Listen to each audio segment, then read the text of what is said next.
El grito de mi madre resonó en la cocina como un trueno en la tormenta de agosto. Ángela, si te atreves a salir con esa cosa, no vuelvas a pisar esta casa. Mi corazón se detuvo y en ese instante juré que Alicia sería el secreto que me salvaría o me destruiría.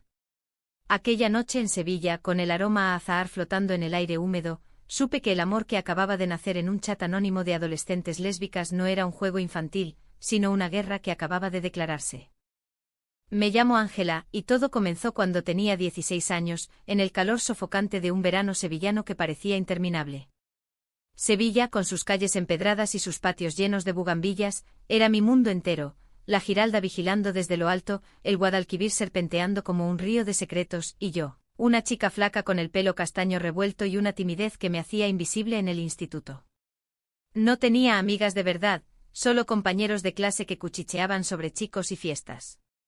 Yo, en cambio, pasaba las noches en mi habitación, con la ventana abierta al rumor de las guitarras flamencas del barrio, tecleando en un chat lésbico para adolescentes que había encontrado por casualidad en un foro oscuro de Internet. Era mi refugio, un lugar donde las palabras fluían sin juicios, donde podía ser yo misma sin el peso de las miradas de mi familia católica devota. El primer mensaje de Alicia llegó como un rayo en la oscuridad. Hola, soy nueva aquí. Me llamo Alicia, tengo 15 años y vivo en Triana.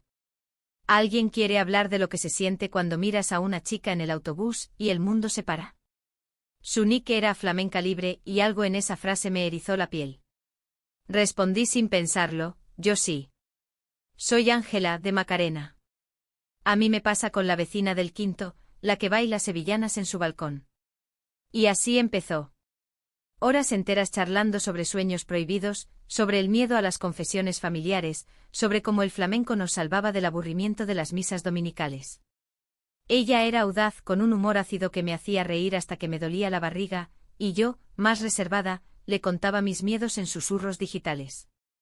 Eres como un verso de Lorca, me escribió una noche y sentí que mi corazón se abría como una flor de azahar bajo la luna. Nuestras conversaciones se volvieron diarias, un ritual que me mantenía viva en medio de la rutina opresiva. Mi madre, viuda desde que yo era niña, trabajaba como costurera en el taller de la Alameda, y mi hermano mayor, un machista empedernido que soñaba con ser torero, controlaba cada paso mío. Las chicas como tú no necesitan amigos raros, me espetaba él, mientras yo fingía leer un libro de Machado para ocultar el brillo de la pantalla del móvil. Alicia, en cambio, venía de una familia gitana de Triana, con un padre herrero que tocaba la guitarra en las peñas flamencas y una madre que vendía flores en el mercado de la feria. Aquí el amor es como el río, fluye, pero a veces se desborda y arrastra todo, me dijo una vez. Nos prometimos encontrarnos, pero el miedo nos paralizaba. Sevilla es una ciudad de pasiones, pero también de chismes que cortan como cuchillos. Una tarde de julio, bajo el sol que abrasaba las plazas, nos citamos en el Parque de María Luisa. Llegué temprano con el corazón latiendo como un tambor de soleá, vestida con un vestido blanco sencillo que mi madre había cosido para la Virgen de la Macarena. Ella apareció al otro lado del estanque con el pelo negro corto y liso enmarcando un rostro pecoso, ojos marrones que brillaban como el Guadalquivir al mediodía, y una sonrisa que iluminaba más que las fuentes. Tenía 15 años, pero ya parecía una mujer, delgada, con curvas suaves bajo una falda vaquera y una camiseta con el escudo del Betis. Nos abrazamos como si nos conociéramos de toda la vida, y en ese momento el mundo se redujo a nosotras dos. Paseamos entre los pavos reales, hablando de todo y de nada, de cómo odiábamos las procesiones de Semana Santa que nos recordaban lo que no podíamos ser, de sueños de escapar a Madrid o Barcelona donde el amor lésbico no era un pecado mortal. Aquellos meses fueron un idilio robado. Nos veíamos a escondidas en los rincones olvidados de Sevilla, el Alcázar al atardecer, cuando los turistas se iban y los jardines se volvían nuestros, las callejuelas de Santa Cruz, donde nos besábamos contra las paredes encaladas, con el aroma a jazmín cubriendo nuestros susurros. Te quiero, Ángela, me dijo una noche en el puente de Triana, mientras las luces del río bailaban a nuestros pies. Más que a la feria, más que al flamenco.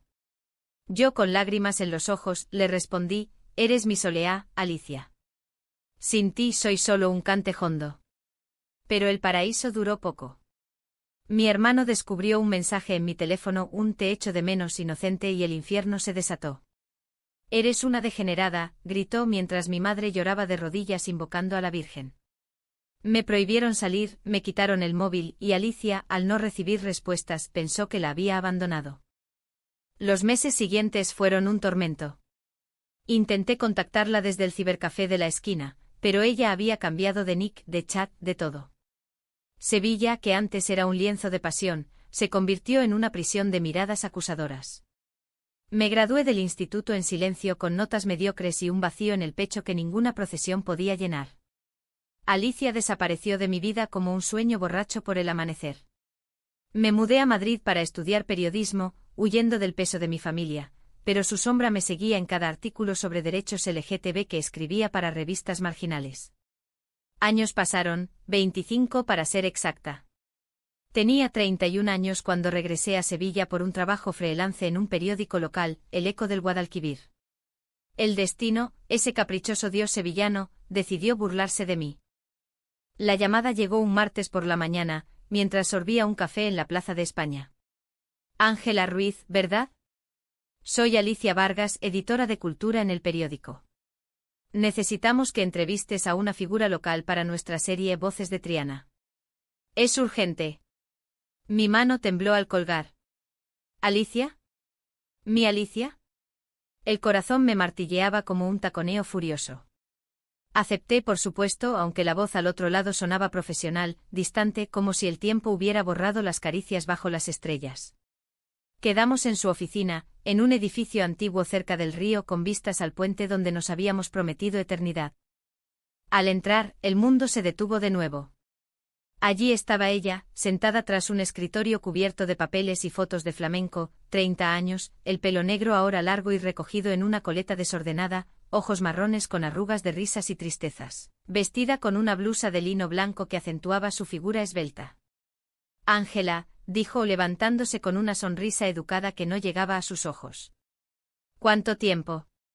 Extendió la mano, pero yo la aparté y la abracé, ignorando las miradas de sus colegas. No ha pasado ni un día para mí, murmuré contra su hombro, inhalando su perfume a lavanda y río. Ella se tensó, pero no se apartó. La entrevista es con Carmen, una cantaora gitana de Triana. Pero primero. Hablemos. Hablamos durante horas en una terraza con vistas al Guadalquivir, donde el sol de mediodía nos recordaba veranos perdidos.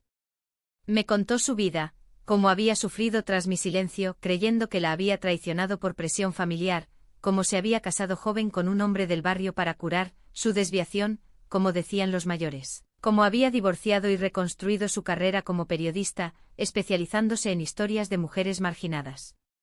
Pensé que me odiabas, Ángela. Que nuestro amor era solo un capricho adolescente. Lágrimas rodaron por mis mejillas mientras le explicaba la verdad, el escándalo, el encierro, los gritos de mi familia que aún resonaban en mis pesadillas. Te busqué, Alicia. Pero Sevilla es pequeña, y los secretos grandes. Aquella tarde revivió todo, la pasión, la ternura, el fuego que Sevilla enciende en las almas andaluzas. Nos besamos en su coche aparcado en una callejuela de Triana, con el claxon de un taxi rompiendo el hechizo. No puedo perderte otra vez, le dije y ella con voz ronca respondió, entonces, no lo hagas. Pero hay cosas que no sabes. Su mirada se oscureció como nube sobre la Giralda, y supe que el pasado guardaba más que recuerdos. Aquella noche en mi pensión cerca de la catedral, soñé con ella, pero el sueño se torció en pesadillas de traiciones que aún no entendía. Los días siguientes fueron un torbellino de emociones, como la feria de abril en su apogeo, risas, bailes y un trasfondo de melancolía que te aprieta el pecho. Entrevisté a Carmen, la cantaora, en una peña flamenca de Triana, un antro humoso donde el cante jondo rasgaba el alma. Alicia me acompañó, sentada en un rincón con una copa de manzanilla en la mano, observándome con esa intensidad que me desarmaba. Carmen, una mujer de 50 años con el pelo recogido en un moño alto y ojos que habían visto demasiadas ausencias, cantó sobre amores imposibles mientras yo tomaba notas. El amor lésbico en Triana es como el río, profundo, pero siempre amenazado por las orillas, me dijo después y miré a Alicia, que apartó la vista. Nuestra reconciliación floreció en secreto como las bugambillas en los patios escondidos. Nos veíamos al amanecer en el Metropol Parasoles, compartiendo churros y confidencias bajo la sombra de los árboles. Hablábamos de todo, de cómo yo había luchado en Madrid contra la homofobia en las redacciones, publicando artículos que me ganaron enemigos y aliados, de cómo ella, en Sevilla, había fundado un colectivo LGTB en las sombras de la Semana Santa, ayudando a chicas como nosotras éramos. He cambiado, Ángela, me confesó una mañana, mientras el sol teñía de oro las aguas del Guadalquivir. Pero el pasado me persigue como un duende. Le tomé la mano, sintiendo el pulso acelerado bajo su piel morena. Todos cambiamos. Lo importante es que estamos aquí. Pero las grietas empezaron a aparecer pronto como las fisuras en las fachadas barrocas de Sevilla tras una tormenta. Una noche, después de una cena en un mesón de la Alameda donde compartimos tapas y vino tinto, Alicia recibió una llamada que la puso pálida. «Es mi exmarido», murmuró, saliendo a la calle. La esperé media hora con el corazón en un puño, hasta que volvió con los ojos rojos. «Quiere ver a nuestra hija», dijo, y el mundo se me cayó a los pies. «¿Hija? ¿De qué hablas?», balbuceé, mientras el bullicio de la taberna se convertía en un zumbido lejano. Ella se derrumbó en la silla, contándome entre sollozos: el matrimonio forzado a los 18, un embarazo no deseado para salvar las apariencias, una niña llamada Lucía que ahora tenía 12 años y vivía con su padre en un barrio gitano de las afueras. El shock fue como un mazazo. «Me lo ocultaste», le reproché con la voz quebrada por la traición. «Pensé que eras libre, Alicia. Que nuestro reencuentro era limpio». Ella lloró aferrándose a mi brazo: «Tenía miedo de que huyeras». «Lucía es mi mundo, Ángela. La amo más que a nada, pero no la planeé. Fue una cárcel que construyeron para mí». Regresé a mi pensión sola, caminando por las calles empedradas bajo la lluvia fina que Sevilla derrama en sus otoños melancólicos. Me sentía traicionada, no por la niña Dios, que inocente era Lucía en esa ecuación, sino por el secreto que Alicia había guardado como un puñal en la manga. ¿Cómo podía amarla si su vida era un tapiz de mentiras tejidas por la sociedad que nos oprimía? Los días siguientes fueron un tira y afloja emocional, como el baile de sevillanas donde un paso en falso te deja expuesta. Intenté distanciarme enfocándome en el artículo sobre Carmen, pero Alicia no cejaba: mensajes a medianoche, flores de azahar en mi puerta, invitaciones a paseos por el Alcázar donde susurraba promesas de transparencia. «Déjame explicarte todo», me rogó una tarde en los jardines de Murillo, donde los pavos reales graznaban como testigos mudos. Le conté mis propios demonios, como mi familia me había desheredado formalmente tras un artículo mío sobre el orgullo en Madrid, como mi hermano aún me enviaba cartas venenosas acusándome de manchar el honor de los Ruiz. «Somos víctimas de lo mismo, Alicia. De esta ciudad que adora a la Virgen pero condena a sus hijas». Poco a poco el muro se resquebrajó. Conocí a Lucía un domingo en el Parque de María Luisa, el mismo lugar de nuestro primer encuentro.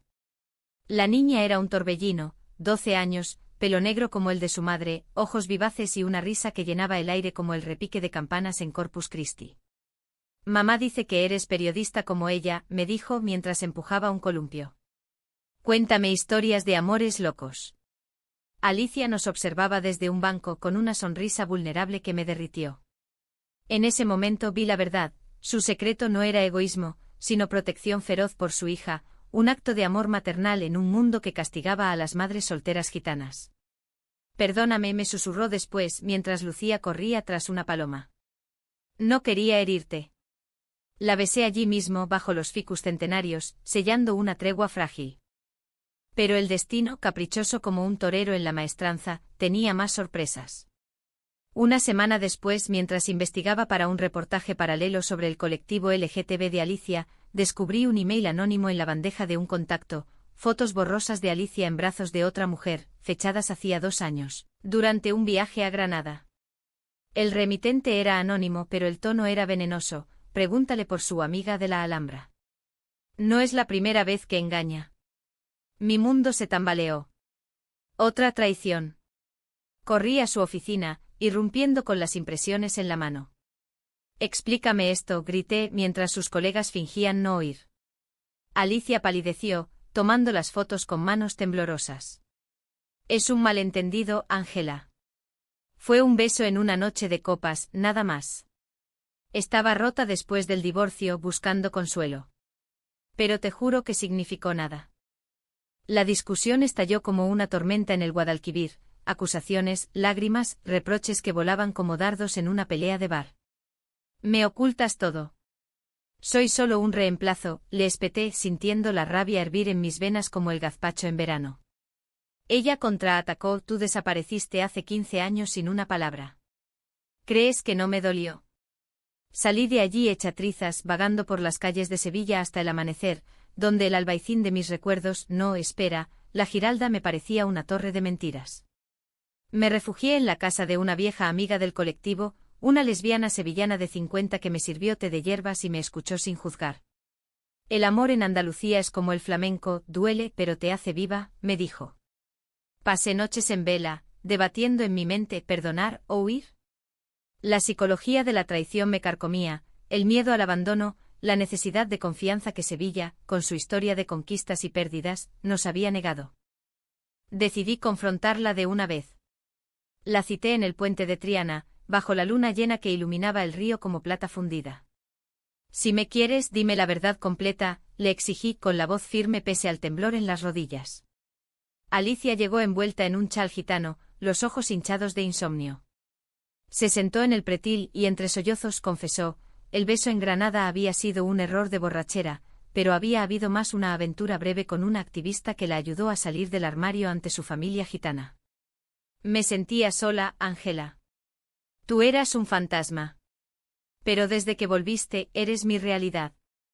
La escuché sintiendo la PHNN subir como bilis, quería odiarla, gritarle que era una hipócrita, pero el amor, ese lazo invisible tejido en chachadolescentes, me ataba. Duele, admití finalmente, pero entiendo. Hemos sido prisioneras de nuestros miedos. En ese puente bajo las estrellas indiferentes nos abrazamos. No era un final feliz, sino un alto el fuego. Pero el verdadero conflicto acechaba, como el eco de un cante por bulerías. Mi familia había enterado de mi regreso y de esa mujer, y mi hermano juraba venganza.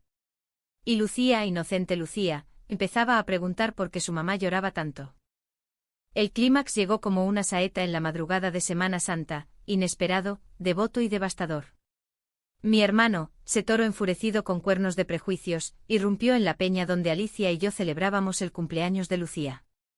Habíamos alquilado un salón pequeño en Triana, decorado con farolillos y guirnaldas de papel, lleno de amigos del colectivo, mujeres de todas las edades riendo, bailando sevillanas adaptadas con toques lésbicos, y Lucía en el centro, soplando velas con una sonrisa que iluminaba más que los nazarenos en procesión. Alicia y yo nos mirábamos de reojo compartiendo roces sutiles que decían más que palabras. Esto es nuestra familia elegida, me había dicho ella esa mañana, mientras preparábamos el pastel en su cocina con vistas al río. La puerta se abrió de golpe y allí estaba él, mi hermano, con el rostro enrojecido por el vino y la ira, flanqueado por dos primos machistas del barrio. Ángela. Has traído vergüenza a la familia, bramó, señalando a Alicia con un dedo acusador. La música se detuvo y el silencio cayó como un manto de nazareno. Lucía se escondió tras las faldas de su madre con ojos asustados. Vete, Javier. Esto no es tu casa, le espeté poniéndome delante de Alicia como un escudo humano.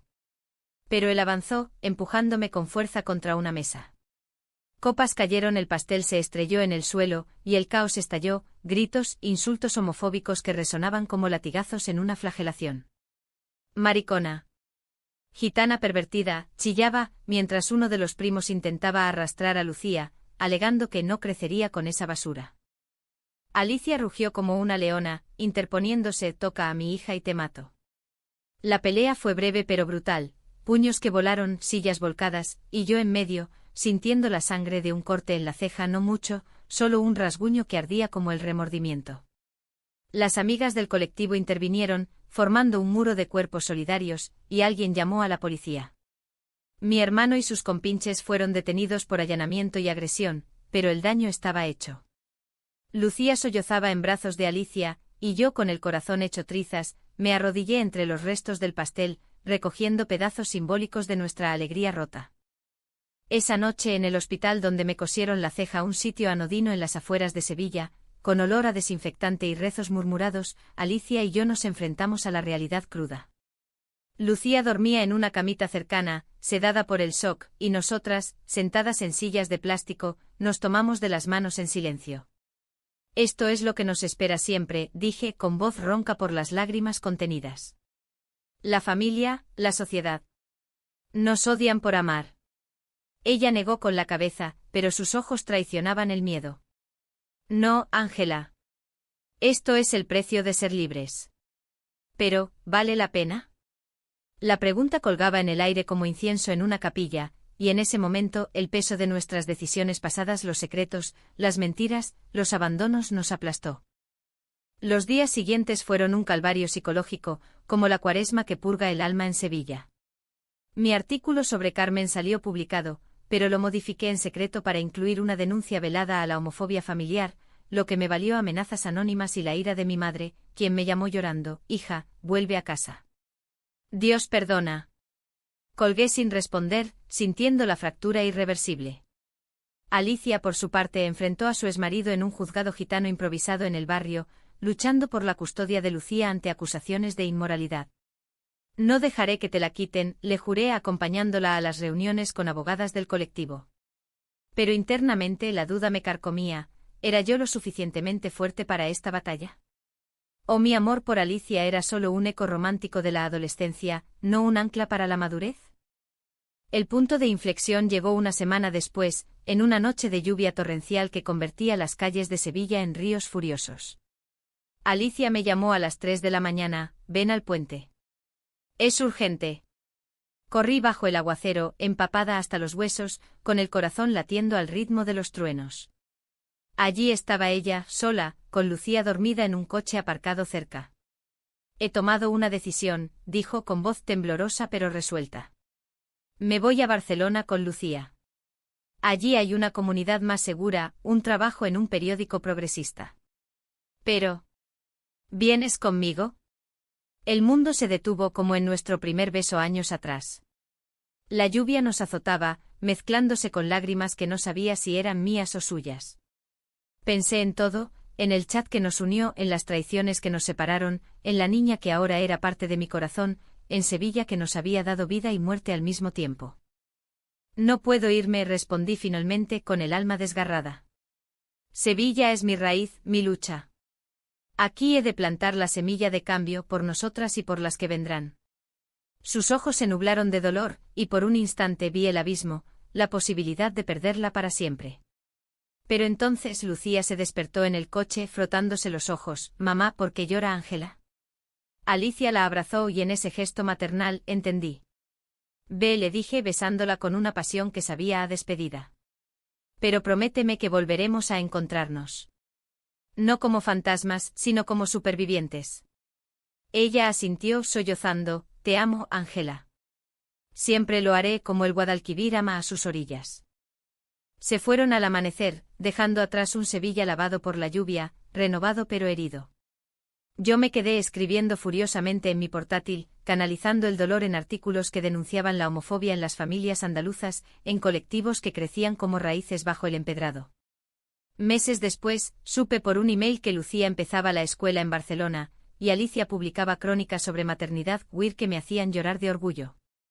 No fue un final de cuento de hadas, no hay príncipes en Triana, sino uno humano, teñido de melancolía sevillana. El amor no siempre conquista, pero transforma. Hoy a los 32, camino por el puente de Triana sola, pero no vacía. Siento su presencia en el viento que trae ecos de flamenco, en las bugambillas que florecen rebeldes. Y sé que algún día, cuando las tormentas pasen, nos reencontraremos. Porque en Andalucía el amor es eterno, aunque duela como un cante por soleá.